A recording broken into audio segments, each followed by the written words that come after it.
In this chapter, we're going to provide you with an overview of the Eclipse integrated development environment for Java. Eclipse is one of the more popular development environments for writing Java programs. And we can't cover all of the features of the IDE in this chapter, but I will show you how to install it and a few of the major features you need to write programs, and especially the programs that you see in this course. So let's get started. Open your web browser and go to www.eclipse.org. When you get there, you'll see a Download Eclipse link. Click it.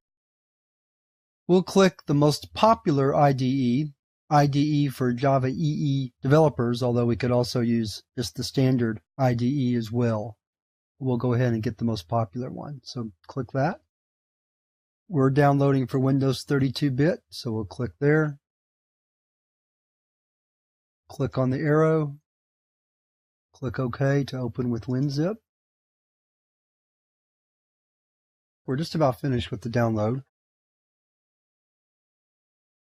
If you have WinZip, and I certainly recommend that you do have it, it'll bring it up automatically. So what we want to do is we want to take the Eclipse directory and extract it. We will put it in our own subdirectory, Eclipse.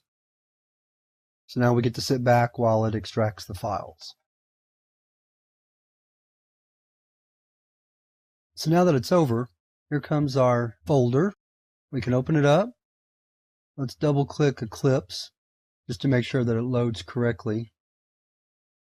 So it asks us to select a workspace. You can use the default, or you can pick another one if you choose to. I'm just going to use the default.